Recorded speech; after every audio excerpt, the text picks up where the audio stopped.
Hello friends, स्वागत है आपका अपने ही YouTube channel VN education point 45 में। ध्यान दीजिएगा, आज हम लोग प्रैक्टिस सेट नंबर 4 देखने वाले हैं। कितना? प्रैक्टिस सेट नंबर 4, जो कि वॉल्यूम 1 हम लोग देख रहे हैं। और एडुटेरिया का ध्यान दीजिएगा, एडुटेरिया का। इसके साथ साथ ध्यान दीजिएगा दोस्तों, खान सर का भी हम लोग प्रैक्टिस सेट लगा रखा है, प्लेलिस्ट बना हुआ दोस्तों, वहाँ पर जाइए आप लोग फटाफट रिवीजन स्टार्ट कर दीजिए। चलिए चलते हैं सीधे प्रश्न की ओर। प्रश्न को जाने से पहले एक अनुरोध है कि जो भी हमारे चैनल को विजिट करके नए आए हैं, हमारे चैनल को सब्सक्राइब करें और साथ ही साथ बेल आइकन को प्रेस कर लें और अपने दोस्तों में भी एक शेयर ज़रूर कीजिए। और पूरा प्रश्न आप लोग देखा कीजिए ताकि आपको इसका रिवीजन आपको होगा। ठीक है, रिवीजन करने से जितना आप रिवीजन कीजिएगा उतना आपको फ़ायदा होगा एग्जामिनेशन में। तो चलिए चलते हैं सीधे प्रश्न की ओर। तो फ्रेंड्स, देखेंगे प्रैक्टिस सेट नंबर 4 और सेशन स्टार्ट होने जा रहा है दोस्तों। सेशन स्टार्ट होने से पहले आप एक अनुरोध है कि सेशन को एक बार लाइक कर दें और अपने ग्रुप में दोस्तों में शेयर भी कर दें। चलिए देखते हैं आज का पहला प्रश्न। ध्यान देंगे, पहला प्रश्न है कि सम्राट शाह आलम द्वितीय ने ईस्ट इंडिया कंपनी को बंगाल, बिहार तथा उड़ीसा की दीवानी कब प्रदान की? ध्यान देंगे, ईस्ट इंडिया कंपनी ने बंगाल, बिहार तथा उड़ीसा की दीवानी जो प्रदान की थी शाह आलम द्वितीय ने, सम्राट कब? तो ऑप्शन नंबर सी आपसे यहाँ से राइट हो जाएगा, 12 अगस्त 1765 ईस्वी को। इसके बारे में देखिएगा, कुछ फैक्ट हम पढ़ेंगे, इसको ध्यान देंगे कि 1764 ईस्वी में जो बक्सर का युद्ध हुआ था, उसके बाद तत्कालीन बिहार के गवर्नर जो थे आपको रॉबर्ट क्लाइव, शाह आलम द्वितीय से इलाहाबाद की पहली संधि की थी। पहली संधि जो इलाहाबाद की संधि जो हुई थी 12 अगस्त 1765 ईस्वी को ही हुआ था। छोटा डेट याद रखेंगे, काफ़ी इंपॉर्टेंट हो जाता है ये। इसी संधि के तहत जो है कि अंग्रेजों को बिहार, बंगाल एवं उड़ीसा की दीवानी अस्थायी रूप से प्राप्त हो गई थी। उसके बाद आपको कंपनी के द्वारा मुगल सम्राट को 26 लाख रुपये दिया जाना तय हुआ और साथ में निजामत खर्च हेतु 53 लाख रुपये देना था। तो इसका right answer option number C हो जाएगा। नेक्स्ट क्वेश्चन देखेंगे, निम्नलिखित में से किसे भारतीय पत्रकारिता का राजकुमार कहा जाता है? देखिएगा, भारतीय पत्रकारिता का राजकुमार किसे कहा जाता है? 2 का आपको right answer option number D हो जाएगा, क्रिस्टो दास पाल को। किसको? क्रिस्टो दास पाल को भारतीय पत्रकारिता का राजकुमार कहा जाता है। 1861 में क्रिस्टो दास पाल जो है कि हिंदू पेट्रियट के संपादक बने थे और इन्हीं ही आपको कहा जाता है भारतीय पत्रकारिता का राजकुमार। अगला प्रश्न, लॉर्ड डलहौजी की राज्य हड़प नीति के अंतर्गत निम्नलिखित में से सर्वप्रथम किस राज्य का विलय हुआ था? यहाँ ध्यान देंगे, काफ़ी इंपॉर्टेंट प्रश्न हो जाता है ये, काफ़ी अच्छे प्रश्न हैं और चर्चित प्रश्न हैं, सभी एग्जाम में पूछा भी जाता है। लॉर्ड डलहौजी जो है कि आपको राज्य हड़प नीति किसने शुरू किया था? तो लॉर्ड डलहौजी, यह भी एक प्रश्न बन जाता है। और इसके साथ साथ कह रहा है कि किस राज्य को सर्वप्रथम आपको विलय किया था? ऑप्शन नंबर 3 का बी हो जाएगा, सतारा। ये आपको महाराष्ट्र में पड़ता है, इसको ध्यान देंगे। सतारा को सबसे पहले मिलाया था। कब? 1848 ईस्वी में। डेट भी याद रख लेंगे हम लोग, 1848 ईस्वी में मिलाया था। नेक्स्ट क्वेश्चन है 4 नंबर यहाँ से कि पुस्तक ए नेशन इन मेकिंग किसने लिखी है? देखिएगा, पुस्तक है एक ए नेशन इन मेकिंग के लेखक कौन है? 4 का आपको right answer option number D हो जाएगा, सुरेंद्र नाथ बनर्जी। क्या हो जाएगा? सुरेंद्र नाथ बनर्जी ने यह पुस्तक लिखा है। इन्होंने द बंगाली नामक समाचार पत्र का प्रकाशन भी किया है। सुरेंद्र नाथ बनर्जी ने एक द बंगाली नामक के समाचार पत्र का भी प्रकाशन किया था। नेक्स्ट क्वेश्चन, किस आंदोलन से पूर्व गांधी जी ने कहा था मैंने रोटी मांगी थी, बदले में मुझे पत्थर मिला? देखिएगा, महात्मा गांधी ने एक कौन से आंदोलन से पहले कहा था कि मैंने रोटी मांगी थी, बदले में मुझे पत्थर मिला? तो 5 का right answer option number C हो जाएगा, सविनय अवज्ञा आंदोलन। ठीक है, सविनय अवज्ञा आंदोलन। देखिएगा, महात्मा गांधी, ये जो कथन गांधी जी ने कहा था, उपरोक्त कथन जो आपको गांधी जी के 11 सूत्री मांग को वायसराय इरविन, लॉर्ड इरविन के द्वारा जो नज़रअंदाज किया गया था, उसी पर सविनय अवज्ञा आंदोलन से पूर्व आपको कहा था गांधी जी ने। और सविनय अवज्ञा आंदोलन की जो है आपको 12 मार्च 1930 को देखिएगा, दांडी यात्रा शुरू किया था साबरमती आश्रम से गांधी जी ने, और 24 दिनों के बाद आपको लंबी यात्रा के बाद 6 अप्रैल 1930 को सविनय अवज्ञा आंदोलन की यहाँ पर शुरुआत कर दी थी। उसी में आपको यह कहा था कि मैंने रोटी मांगी थी, बदले में मुझे पत्थर मिला। नेक्स्ट क्वेश्चन, जियातरंग आंदोलन का प्रारंभ कहाँ हुआ था? देखिएगा, जियातरंग आंदोलन का प्रारंभ कहाँ से शुरू हुआ? 6 का आपको right answer option number A हो जाएगा दोस्तों, मणिपुर से। कहाँ से? मणिपुर से। भारत के ये पूर्वोत्तर राज्य है मणिपुर, उसी में आपको सविनय अवज्ञा आंदोलन के दौरान ही यदुनाग के नेतृत्व में जियातरंग आंदोलन शुरू हुआ था। नेक्स्ट क्वेश्चन 7 नंबर के मुसलमानों में शिक्षा प्रसार के लिए बिहार के किस जिले में 1872 ईस्वी में साइंटिफिक सोसाइटी का गठन किया गया था? 1872 में साइंटिफिक सोसाइटी का गठन किया गया था बिहार के किस जिले में? तो 7 का right answer option number D हो जाएगा, मुजफ्फरपुर यहाँ से आपका राइट आंसर हो जाएगा। देखिएगा, मुसलमानों के लिए शिक्षा प्रसार के लिए कह रहा है कि बिहार के कौन से जिला, मुजफ्फरपुर जिला में 1872 में साइंटिफिक सोसाइटी का गठन किया गया था। नेक्स्ट क्वेश्चन, पटना युवक संघ की स्थापना हुई थी कौन से साल में? 8 का right answer option number C हो जाएगा, 1927 ईस्वी में पटना युवक संघ की स्थापना हुई थी। नेक्स्ट क्वेश्चन 9 नंबर देखेंगे कि हुमायूं द्वारा लड़े गए निम्नलिखित युद्धों में से सबसे बाद में कौन सा युद्ध लड़ा गया था? हुमायूं के द्वारा जो इनमें से युद्ध लड़ा गया था सबसे बाद में पूछ रहा है कि कौन सा आपको युद्ध लड़ा गया था, चौसा का युद्ध, देवरा, कन्नौज या सरहिंद। 9 का आपको right answer option number D हो जाएगा, सरहिंद का युद्ध आपको सबसे बाद में लड़ा गया था। देखिएगा, आपको चौसा का युद्ध कब हुआ था? चौसा का युद्ध 1539 ईस्वी में हुआ था। डेट भी याद रखते चलेंगे, काफ़ी इंपॉर्टेंट हो जाता है, डेट भी पूछता है। चौसा का युद्ध 1539 में शेर शाह सूरी और हुमायूं के बीच हुआ था, लड़ा गया था, जिसमें आपको शेर शाह सूरी जीत गया था। ठीक है। कन्नौज का युद्ध कब हुआ था? कन्नौज का युद्ध जो हुआ था आपको ये 1540 ईस्वी में हुआ था। कब? 1540 ईस्वी में हुआ था। यह भी शेर शाह सूरी और हुमायूं के बीच ही हुआ था, इसमें भी शेर शाह सूरी ने ही जीत गया था। देवरा का युद्ध है, देखिएगा, देवरा का युद्ध 1531 ईस्वी में हुआ था। कब? 1531 ईस्वी में हुआ था। देवरा का युद्ध है, हुमायूं ने अफगानों को हराया था। इसमें हुमायूं जीता था देवरा के युद्ध में। और सरहिंद का युद्ध हुआ था आपको ये 1555 ईस्वी में। कब? 1555 ईस्वी में हुआ था। इस युद्ध में हुमायूं ने भारत में पुनः मुगल सत्ता की स्थापना की थी 1555 से फिर से। ठीक है। नेक्स्ट क्वेश्चन देखेंगे हम लोग। नेक्स्ट क्वेश्चन है आपका कि आदि ग्रंथ अथवा गुरु ग्रंथ साहिब का संकलन निम्नलिखित में से किसने किया था?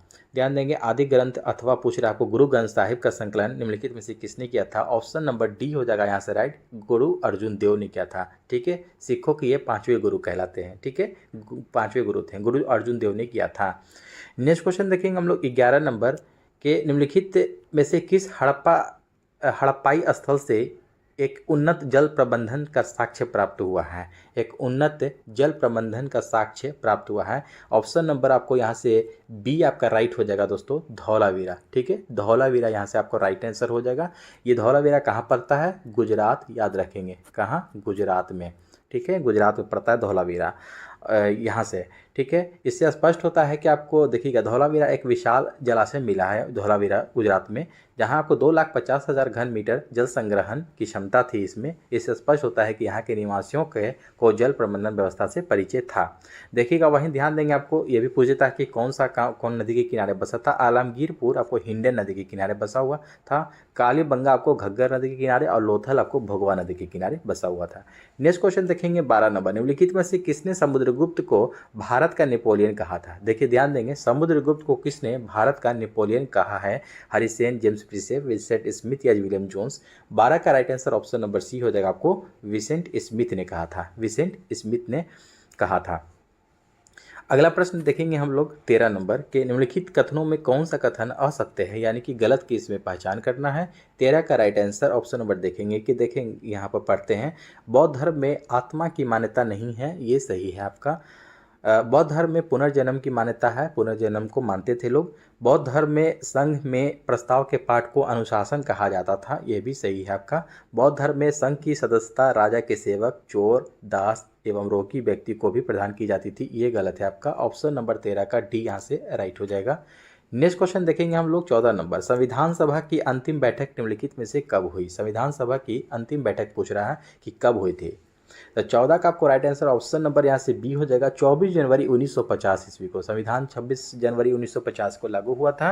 ठीक है, और अंगीकार कब हुआ था? 26 नवंबर 1949, याद रखेंगे आप लोग डेट, 26 नवंबर 1949 आपको स्वीकृत हुआ था और लागू हो गया था 26 जनवरी 1950 को। और अंतिम बैठक पूछ रहा है, अंतिम बैठक 24 जनवरी 1950 ईस्वी को हुई थी। 14 का राइट आंसर हो जाएगा। ठीक है, इसके बाद जो है 26 जनवरी 1950 से 1951-52 में हुए पहली बार आम चुनाव जो हुआ था 1951-52 में हुआ था। ये उसके बाद बनने वाली नई संसद के निर्माण तक भारत की अंतरिम संसद के रूप में काम किया। नेक्स्ट क्वेश्चन देखेंगे हम लोग 15 नंबर के, लोकसभा में सीटें अनुसूचित जाति और अनुसूचित जनजाति के प्रतिनिधियों के लिए आरक्षित है, कितना पूछ रहा है यहाँ से। तो 15 नंबर क्वेश्चन का आपको right answer option number A हो जाएगा दोस्तों, 131 आपका राइट हो जाएगा यहाँ से। ठीक है, 131 राइट हो जाएगा। तो यहाँ पर ध्यान देंगे दोस्तों कि 131 जो सीट है टोटल आपको, ये अनुसूचित जाति और अनुसूचित जनजाति को मिला करके हैं। वहीं आपको देखिएगा कभी कभी अलग अलग भी पूछ देता है कि अनुसूचित जाति में टोटल कितने सीट, अनुसूचित जाति को कितना मिला हुआ है।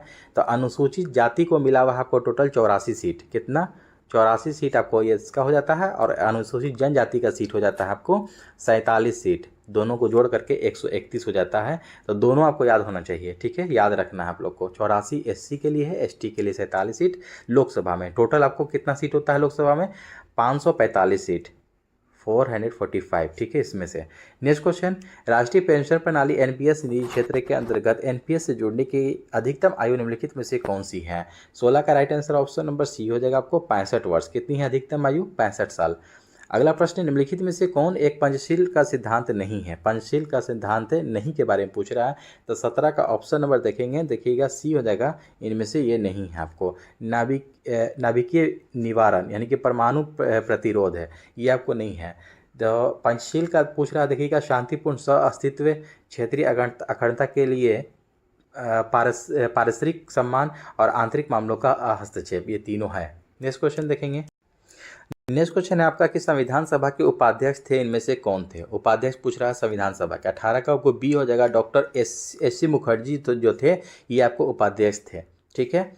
और अस्थायी अध्यक्ष पहले आपको जो चुने गए थे संविधान सभा के, ये सच्चिदानंद सिन्हा भी चुने गए थे। इसको भी ध्यान देंगे, काफ़ी आपको ये प्रश्न बीपीसीटीआरई थी जो टीचर वाला हुआ था उसमें ये प्रश्न पूछा गया था इनके बारे में, ठीक है। देखिएगा इसके साथ संविधान सभा के अध्यक्ष आपको पूछ रहा है, तो डॉक्टर राजेंद्र प्रसाद थे। संविधान सभा के उपाध्यक्ष डॉक्टर एस.सी. मुखर्जी, संविधान सभा के अस्थायी अध्यक्ष सच्चिदानंद सिन्हा हो जाएगा आपको राइट आंसर। नेक्स्ट क्वेश्चन देखेंगे हम लोग 19 नंबर, केंद्रीय और प्रांतीय विधान परिषदों में से सदस्यों को अनुपूरक प्रश्न पूछने का अधिकार किस अधिनियम के माध्यम से मिला है। यहाँ ध्यान देंगे, तो 19 का आपको राइट आंसर ऑप्शन नंबर यहाँ से आपका सी हो जाएगा, भारतीय परिषद अधिनियम 1909 में। भारतीय 1909 के भारत परिषद अधिनियम के माध्यम से केंद्रीय और प्रांतीय विधान परिषदों में से सदस्यों को अनुपूरक प्रश्न पूछने का अधिकार प्राप्त हुआ है। नेक्स्ट क्वेश्चन, संसद सदस्यों की निर्हरता या अयोग्यता के प्रश्न पर निर्णय लेता है, कौन लेता है इस पे निर्णय। 20 का आपको डी हो जाएगा, भारतीय निर्वाचन आयोग के परामर्श से राष्ट्रपति लेता है, ठीक है। भारतीय निर्वाचन आयोग के परामर्श से राष्ट्रपति लेते हैं ये। नेक्स्ट क्वेश्चन देखेंगे हम लोग, 21 नंबर के अंतर्राष्ट्रीय अम्ल वर्षा सूचना केंद्र स्थापित किया गया है। तो 21 का आपको right answer option number C हो जाएगा, ओस्लो के द्वारा, ठीक है। अंतर्राष्ट्रीय अम्ल वर्षा सूचक केंद्र स्थापित किया गया कहाँ, तो ओस्लो में, ठीक है।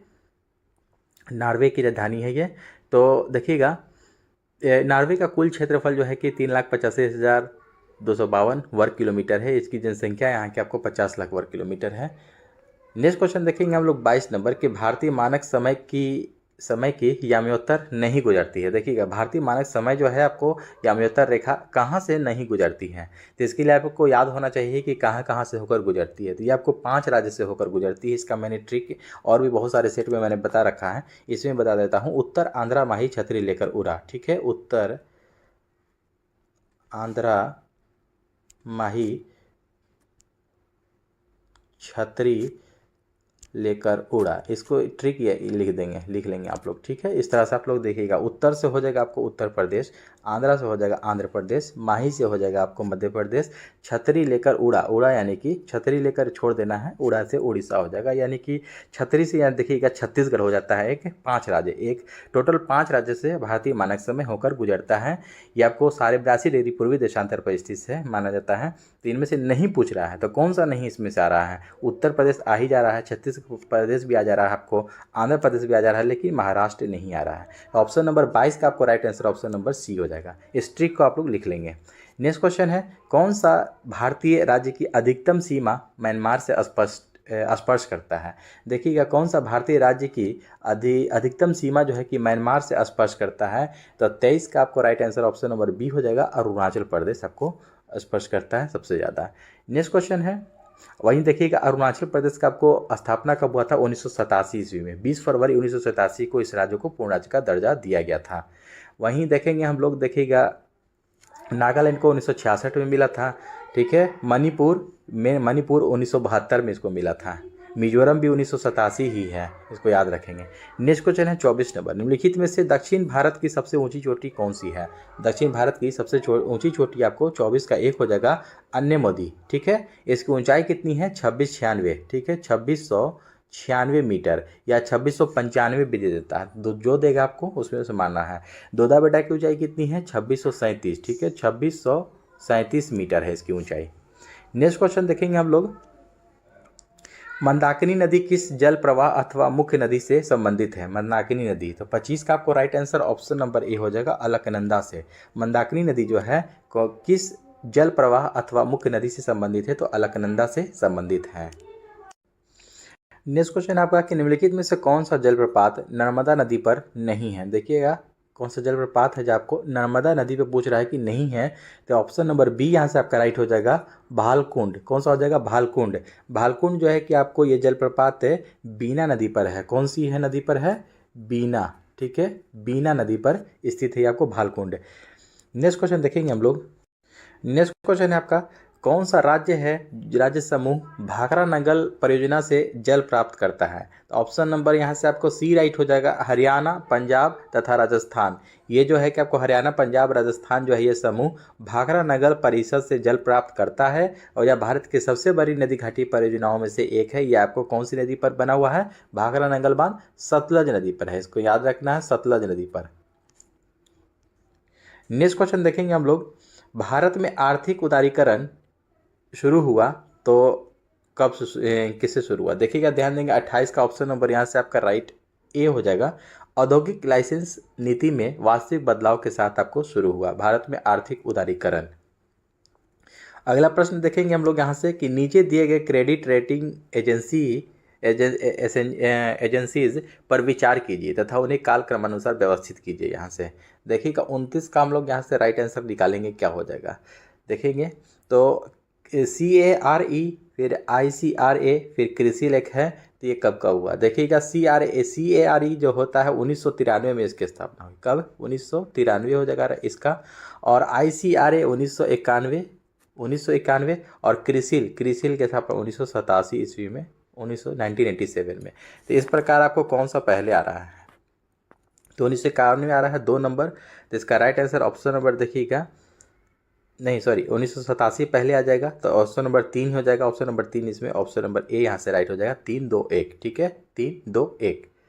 अगला प्रश्न है, निम्नलिखित युगों में से कौन सा सही सुमेलित नहीं है? इनमें से सही सुमेलित नहीं के बारे में पूछ रहा है। तो 30 का आपको देखेंगे, गोस्वामी समिति औद्योगिक के रुग्णता की समस्या, ये सही है आपका। जानकी रमन समिति शेयर घोटालों की जांच पड़ताल से संबंधित, ये भी सही है आपका। मल्होत्रा समिति आपको बीमा क्षेत्र सुधार से, ये भी सही है। और तारापुर समिति बैंकों में ग्राहकों सेवा से, ये आपका गलत है। ऑप्शन नंबर 30 का आपको डी राइट हो जाएगा। तारापुर समिति पूंजीगत खाते में रुपये की परिवर्तनीय पर सलाह हेतु गठित हुई थी। क्या होती तारापुर समिति? तारापुर समिति जो है कि पूंजीगत खाते में रुपये की परिवर्तनीयता पर सलाह हेतु गठित किया गया था। 31 नंबर पर से देखेंगे कि भारत में तृतीय क्षेत्र जो आपको टर्शियरी सेक्टर जो होता है में सम्मिलित नहीं है, इनमें से पूछ रहा है टर्शियरी सेक्टर में कौन सा सम्मिलित नहीं है। 31 का आपको ऑप्शन नंबर देखेंगे हम लोग यहाँ से कौन सा सही नहीं है। तो देखिएगा यहाँ पर मिलान करेंगे हम लोग। देखिएगा व्यापार और परिवहन सम्मिलित है, परिवर्तन एवं संचार, बैंकिंग, बीमा भी आपको सम्मिलित है, लेकिन वानिकी और मत्स्यिकी ये आपको सम्मिलित नहीं है। 3 यहाँ से आपका राइट होगा, लेकिन 3 आपको देखिए किसमें, ऑप्शन नंबर यहाँ से डी में हो जाएगा, डी राइट हो जाएगा। नेक्स्ट क्वेश्चन है आपको, भारत सरकार की राजकोषीय नीति का निम्नलिखित में से कौन सा एक उद्देश्य नहीं है पूछ रहा है। तो 32 का ऑप्शन नंबर सी यहाँ से राइट हो जाएगा, अंतर्राज्यीय व्यापार का नियमन, ये आपको राजकोषीय नीति का निम्नलिखित में से उद्देश्य नहीं है भारत सरकार की। पूर्ण रोजगार है, मूल्य स्थिरता भी है, धन तथा आय का नियोजित वितरण भी है। 33 नंबर प्रश्न है कि भारत में खाद्य प्रबंधन का निम्नलिखित में से कौन सा एक उद्देश्य नहीं है, नहीं पूछ रहा है। देखिएगा भारत में खाद्य प्रबंधन का निम्नलिखित में से कौन सा एक उद्देश्य नहीं पूछ रहा है। तो खाद्यान्नों का वितरण, खाद्यान्नों का खरीद, खाद्यान्नों के बफर स्टॉक का रख रखाव, खाद्यान्नों का निर्यात, ये आपको नहीं हो जाएगा, निर्यात नहीं है। ऑप्शन नंबर डी यहाँ से आपका राइट हो जाएगा 33 का। अगला प्रश्न है, भारत में औद्योगिक क्षेत्र की उपलब्धि को मापने के लिए निम्नलिखित में से कौन सी संस्था औद्योगिक उत्पादन के सूचकांक को जारी करता है? तो 34 का देखेंगे यहाँ पर आपको right answer option number C हो जाएगा दोस्तों, केंद्रीय सांख्यिकी कार्यालय यानी कि CSO। ठीक है, केंद्रीय सांख्यिकी कार्यालय जो है ये आपको जारी करता है। वर्तमान में औद्योगिक उत्पादन सूचकांक राष्ट्रीय सांख्यिकी कार्यालय द्वारा जारी किया जाता है। 34 का आपको right answer option number C हो जाएगा। अगला प्रश्न देखेंगे हम लोग, भारत के बजट में किस वर्ष से वस्तु लेन देन कर यानी कि CTT, ठीक है, CTT प्रस्तुत किया गया था? तो वस्तु लेन देन कर, तो ऑप्शन नंबर 35 का ए राइट हो जाएगा 2013-14 में। कब? 2013-14 में किया गया था। अगला प्रश्न देखेंगे, द्रोणाचार्य पुरस्कार जो खेल प्रशिक्षण के क्षेत्र में दिया जाता है की शुरुआत कब की गई? द्रोणाचार्य देखिएगा, द्रोणाचार्य पुरस्कार जो है कि आपको ये खेल प्रशिक्षण को के क्षेत्र में दिया जाता है। ये आपको इसकी शुरुआत 36 का ऑप्शन नंबर डी हो जाएगा, 1985 में इसकी शुरुआत की गई थी। कब? 1985 में। वहीं अर्जुन पुरस्कार आपको 1961 में आपको क्या था? अर्जुन पुरस्कार की शुरुआत हुई है, अर्जुन पुरस्कार। नेक्स्ट क्वेश्चन देखेंगे हम लोग, आकाशदीप पुस्तक के लेखक कौन है? आकाशदीप पुस्तक के लेखक कौन है? 37 का right answer option number B हो जाएगा आपको, जयशंकर प्रसाद। कौन? जयशंकर प्रसाद इस पुस्तक के लेखक हैं, आकाशदीप पुस्तक के लेखक। नेक्स्ट क्वेश्चन, केंद्रीय भवन निर्माण अनुसंधान संस्थान कहाँ स्थित है? देखिएगा, केंद्रीय भवन निर्माण पूछ रहा है, अनुसंधान संस्थान, ये आपको 38 का right answer option number A हो जाएगा, रुड़की में स्थित है। कहाँ? रुड़की में। साथ साथ और भी कुछ जानेंगे हम लोग कि भारतीय मौसम वेधशाला कहाँ है? पुणे में। भारतीय मौसम वेधशाला पुणे में पड़ता है। राष्ट्रीय मौसम पूर्वानुमान केंद्र मौसम का आपको ये नई दिल्ली में स्थित है। ठीक है। राष्ट्रीय धातु विज्ञान प्रयोगशाला देहरादून में है। राष्ट्रीय होम्योपैथी संस्थान आपको कोलकाता में पड़ता है। नेक्स्ट क्वेश्चन देखेंगे हम लोग, भारत की पहली बोलती फिल्म आलम आरा किस वर्ष प्रदर्शित हुई थी? आलम आरा पूछ रहा है, कौन से साल में?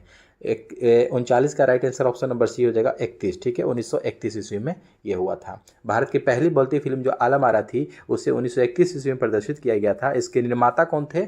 आदर्शर ईरानी, नाम याद रखेंगे, आदर्शर ईरानी थे। भारत की पहली टेक्निकलर फिल्म कौन थी? झांसी की रानी। भारत की पहली टेक्निकलर अगर फिल्म पूछता है तो झांसी की रानी मारिएगा। ठीक है, 1953 में ये इसको प्रदर्शित किया गया था। अगला प्रश्न देखेंगे कि बिहार जाति आधारित जनगणना 2022 के अनुसार बिहार की कुल जनसंख्या कितनी है? काफ़ी इंपॉर्टेंट प्रश्न हो जाता है ये, देखिएगा, काफ़ी अच्छे प्रश्न है। 40 का आपका ऑप्शन नंबर बी हो जाएगा, इसको याद रखना है। देखिएगा, इसको याद रखना है। 13 का आपको बी आपको राइट हो जाएगा, ऑप्शन नंबर 13,07,25,310 यानी कि 13,07,25,310 हो जाएगा आपको right answer. Option number B आपको यहाँ से याद रखना है। 13,07,00,000 है, ठीक ना। देखिएगा, यहाँ इसमें भी दे रहा है 13,71,00,000, 71 नहीं जाइएगा, 13 करोड़ एकदम शुरुआत में ही है, 7 लाख। ठीक है, 25,310, इसको याद रखना है, पूछ सकता है एग्जामिनेशन में। नेक्स्ट क्वेश्चन देखेंगे हम लोग, शांति के क्षेत्र में नोबेल पुरस्कार 2023 हेतु किसे चुना गया है? देखिएगा, शांति के क्षेत्र में नोबेल पुरस्कार 2023 किसे चुना गया है? 41 का right answer option number A हो जाएगा आपको, नरगिस मोहम्मदी को। किसको? नरगिस मोहम्मदी को चुना गया है। ईरानी मानवाधिकार कार्यकर्ता ये हैं नरगिस मोहम्मदी को ईरान में महिलाओं के उत्पीड़न के खिलाफ उनकी लड़ाई और स्वतंत्रता के लिए 2023 में नोबेल का शांति पुरस्कार से सम्मानित किया गया है। 42 नंबर प्रश्न है कि ग्लोबल जेंडर गैप इंडेक्स प्रतिवर्ष किस संस्था के द्वारा जारी किया जाता है? ग्लोबल जेंडर गैप इंडेक्स में किसके द्वारा आपको हर साल जारी किया जाता है? तो WEF, किसके द्वारा? WEF आपको right answer option number B हो जाएगा, ये आपको इसके द्वारा जारी किया जाता है।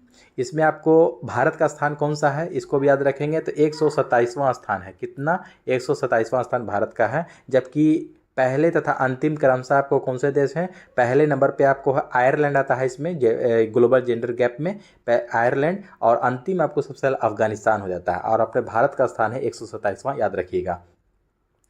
43 नंबर प्रश्न है कि एकता सैन्य अभ्यास 2023 किन दो देशों के मध्य आयोजित किया गया है? एकता सैन्य अभ्यास 2023, 43 का 43 का ऑप्शन नंबर ए हो जाएगा, भारत और मालदीव के बीच। किसके बीच? भारत और मालदीव के बीच है। वहीं देखिएगा, भारत और इंडोनेशिया के बीच भी अगर पूछता है तो कौन सा आपको होता है? समुद्र शक्ति 2023 है। भारत और इंडोनेशिया के बीच समुद्र शक्ति 2023 है। और भारत और श्रीलंका के बीच अगर पूछता है तो सिलिनेक्स आपको होता है इसके बीच, इन दोनों के बीच सिलिनेक्स 2023। और भारत जापान पूछता है तो भारत जापान के बीच धर्म गार्जियन 2023 हुआ है।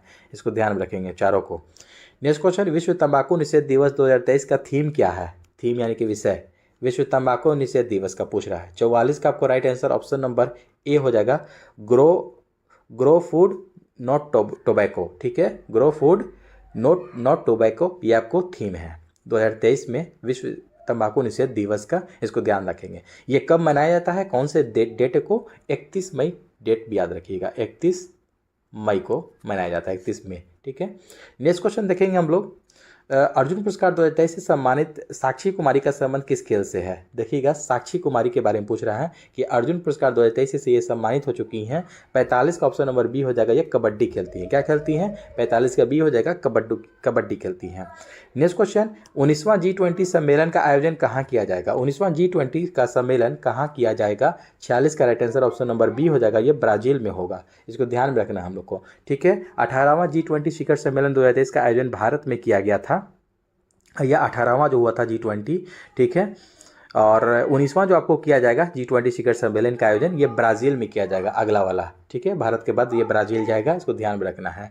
नेक्स्ट क्वेश्चन देखेंगे हम लोग। ऑस्ट्रेलियन ओपन 2023 महिला एकल का खिताब किसने जीता? देखिएगा, ऑस्ट्रेलियन ओपन 2023 में महिला एकल का खिताब किसने जीता है? 47 का ऑप्शन नंबर ए हो जाएगा, आर्यना सबालेंका। ठीक है, आर्यना सबालेंका ने जीता है। नेक्स्ट क्वेश्चन 48, मुख्यमंत्री शिक्षा पुरस्कार योजना की शुरुआत किस राज्य के द्वारा किया गया है? मुख्यमंत्री शिक्षा पुरस्कार योजना की शुरुआत कौन से राज्य के द्वारा किया गया? 48 का ऑप्शन नंबर डी हो जाएगा, ये उड़ीसा राज्य सरकार के द्वारा किया गया है। नेक्स्ट क्वेश्चन देखेंगे 49 नंबर की, न्यू डेवलपमेंट बैंक का नया सदस्य कौन बना है? न्यू डेवलपमेंट बैंक यानी कि NDB। ठीक है, इसका आपको नया सदस्य कौन बना है? 49 का ऑप्शन नंबर बी हो जाएगा, मिस्र। कौन बना है? मिस्र बना है। नेक्स्ट क्वेश्चन 50 नंबर, NVS 01 उपग्रह को किस प्रक्षेपण यान के द्वारा प्रक्षेपित किया गया है? NVS 01 उपग्रह को कौन से प्रक्षेपण यान के द्वारा से किया गया है? तो GSLV F12। ठीक है, GSLV F12 ऑप्शन नंबर 50 का ए हो जाएगा, GSLV F12 के द्वारा लॉन्च किया गया है। नेक्स्ट क्वेश्चन, बोरेक्स निम्नलिखित में से किस धातु का अयस्क है? बोरेक्स, देखिएगा, बोरेक्स किस धातु का अयस्क है? तो ये आपको सोडियम का होता है, ऑप्शन नंबर ए ही आपका राइट हो जाएगा। बोरेक्स का सूत्र होता है Na2B4O7 × 10H2O। क्या होता है? Na2B4O7 × 10H2O, ये आपको बोरेक्स का सूत्र होता है ये, और ये सोडियम का अयस्क है। सोडियम का देखिएगा, सोडियम के अन्य अयस्क का आपको चिली साल्टपीटर भी आपको ये होता है, इसको भी ध्यान रखेंगे। नेक्स्ट क्वेश्चन देखेंगे हम लोग। 52 नंबर प्रश्न है कि न्यूट्रॉन, प्रोटॉन, इलेक्ट्रॉन और अल्फा कण समान गतिज ऊर्जा के साथ चल रहे हैं। कणों को उनके वेगों के बढ़ते क्रम में विकल्प के अनुसार चयन कीजिए इनमें से। 52 का देखिएगा, ऑप्शन नंबर ए राइट हो जाएगा, अल्फा कण, न्यूट्रॉन, फिर प्रोटॉन, फिर इलेक्ट्रॉन हो जाएगा आपको। अल्फा कण पहले आएगा। ठीक है, बढ़ते क्रम में कह रहा है, यानी कि सबसे पहले छोटा पूछ रहा है, तो अल्फा कण, फिर उसके बाद न्यूट्रॉन, फिर प्रोटॉन, फिर इलेक्ट्रॉन हो जाएगा। राइट आंसर आपका ऑप्शन नंबर ए।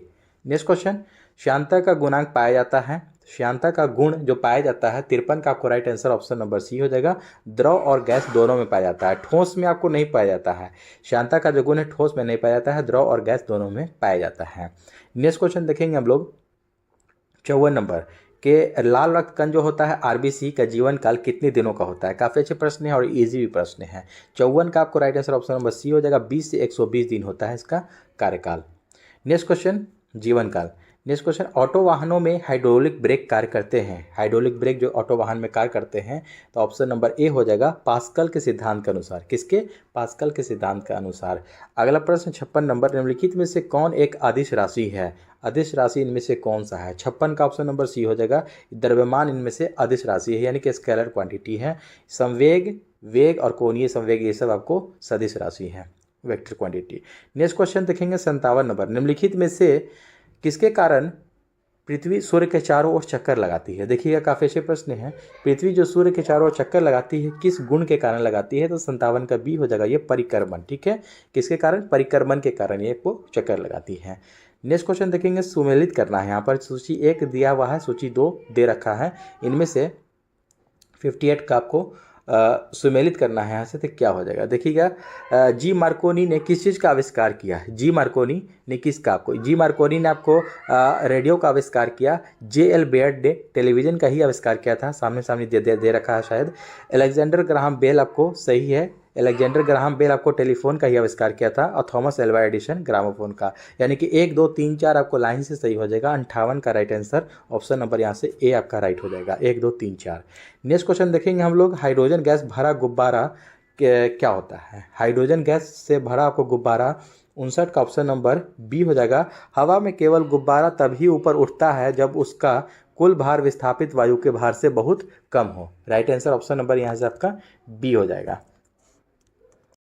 अगला प्रश्न है कि अवतल दर्पण में प्रतिबिंब किस स्थिति में आभासी एवं सीधा बनेगा? अवतल दर्पण में कौन से आपको प्रतिबिंब जो है कि कौन सी स्थिति में आभासी भी और सीधा भी बनेगा? तो ऑप्शन नंबर 60 का डी हो जाएगा दोस्तों। जब वस्तु अवतल दर्पण के फोकस एवं ध्रुव के मध्य हो। जब अवतल दर्पण फोकस और ध्रुव के बीच आपको होता है तो उस स्थिति में प्रतिबिंब आभासी और सीधा बनता है। 61 नंबर प्रश्न है कि परिपथ में धारा देखिएगा, यहाँ पर दे रखा है इस प्रकार से। इसको 61 का यहाँ पर इसको कैलकुलेशन करके निकालना है। 61 नंबर प्रश्न कहता है कि देखिएगा, इसमें से जो है आपको दो प्रतिरोध जो है आपको ये वाला और ये वाला, ये दोनों आपको श्रेणी क्रम में है तथा समानांतर क्रम में एक दे रखा है। तो इस प्रकार से आपको R1 बराबर हम यहाँ से निकाल लेंगे। यहाँ पर 2 ओम प्लस 2 ओम, यहाँ पर 4 ओम हो जाएगा एक का, ठीक है, जो श्रेणी क्रम में है सीरीज में। और पैरेलल जो है आपको समानांतर क्रम में 2 ओम बच गया। तो इसके बाद 1/R इज इक्वल टू क्या हो जाता है? 1/R इज इक्वल टू हो जाएगा आपको 1/4 प्लस 1/2। इसका क्या हो जाएगा? टोटल 3/4 आ जाएगा। इसको कैलकुलेशन करने के बाद 3/4 हो जाएगा। इसके बाद R यहाँ पर निकालेंगे तो R का मान क्या आ जाएगा? यहाँ पर 4/3, इसको पलट देंगे, ठीक है, तो 4/3 हो जाएगा। अतः परिपथ में धारा पूछ रहा है, धारा यहाँ से पूछ रहा है, तो धारा बराबर क्या होता है? I is equal to V/R होता है, V/R होता है। तो यहाँ पर V/R, V कितना 2 वोल्ट दे रखा है, 2 बटा में, R कितना 4/3, इसको ऊपर ले जाएंगे तो 3 चला जाएगा, 2 दूनी के 4 कट गया, यानी कि 3/2 आ गया। 3/2 को भाग देंगे तो कितना आ जाएगा? 1.5 एम्पियर। यहाँ से आपका आंसर हो जाएगा। नेक्स्ट क्वेश्चन देखेंगे हम लोग। नेक्स्ट क्वेश्चन है, मोमबत्ती के हवा में जलने पर बनने वाला उत्पाद नहीं है। इनमें से देखिएगा उत्पाद नहीं पूछ रहा है, तो ऑप्शन नंबर 62 का आपको right answer option number A हो जाएगा, नाइट्रोजन। नाइट्रोजन आपको यहाँ से राइट आंसर हो जाएगा। देखिएगा, मोमबत्ती जब जलता है तो उसके दरमियान आपको क्या क्या इसमें से निकलता है।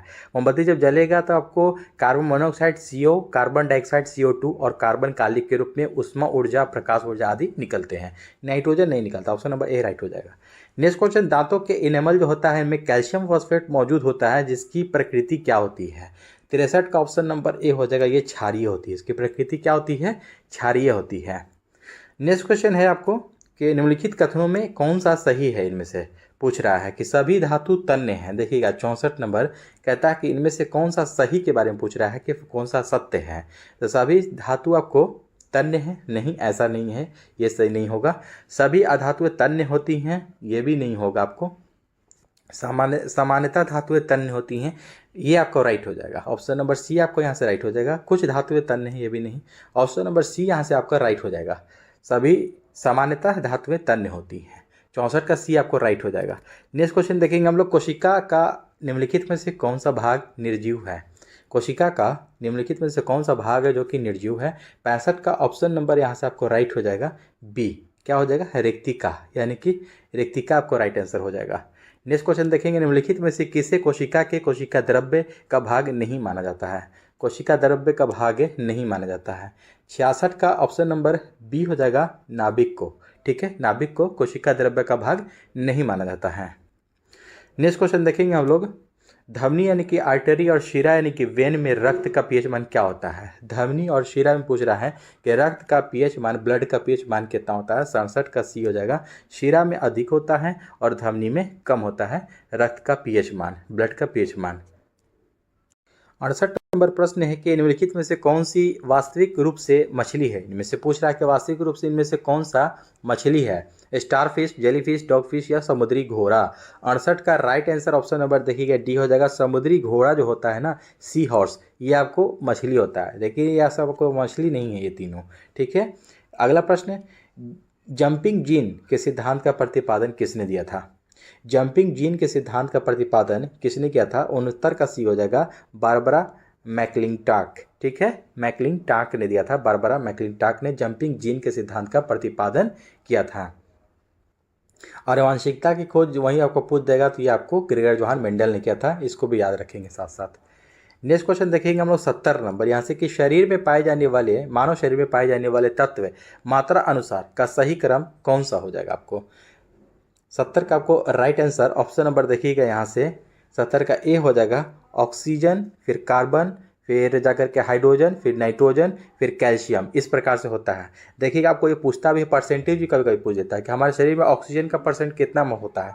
इसको लिख लीजिए, याद कर लीजिएगा 65%। वहीं कार्बन कितना परसेंट पाया जाता है? कार्बन आपको 18% हम लोग के शरीर में पाया जाता है। वहीं आपको पूछेगा हाइड्रोजन, तो हाइड्रोजन 10% पाया जाता है। और नाइट्रोजन कितना? 3%। नाइट्रोजन 3%।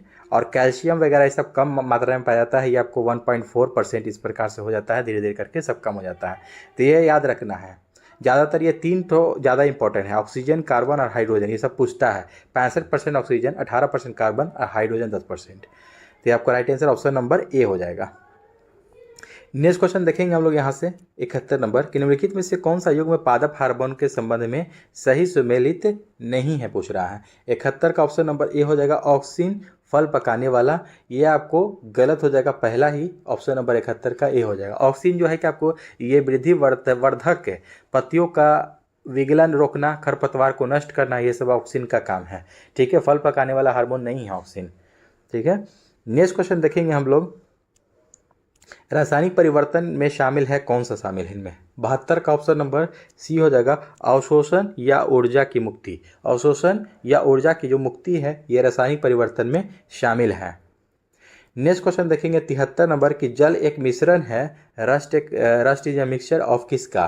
देखिएगा जंग पूछ रहा है, माफ कीजिएगा, जंग एक मिश्रण है किसका? तो 73 का right answer option number C हो जाएगा Fe2O3 और FeOH का होल थ्राइस। ठीक है, ऑप्शन नंबर सी आपको यहाँ से राइट हो जाएगा। 74 नंबर प्रश्न देखेंगे, स्मॉग किसका उदाहरण है? स्मॉग।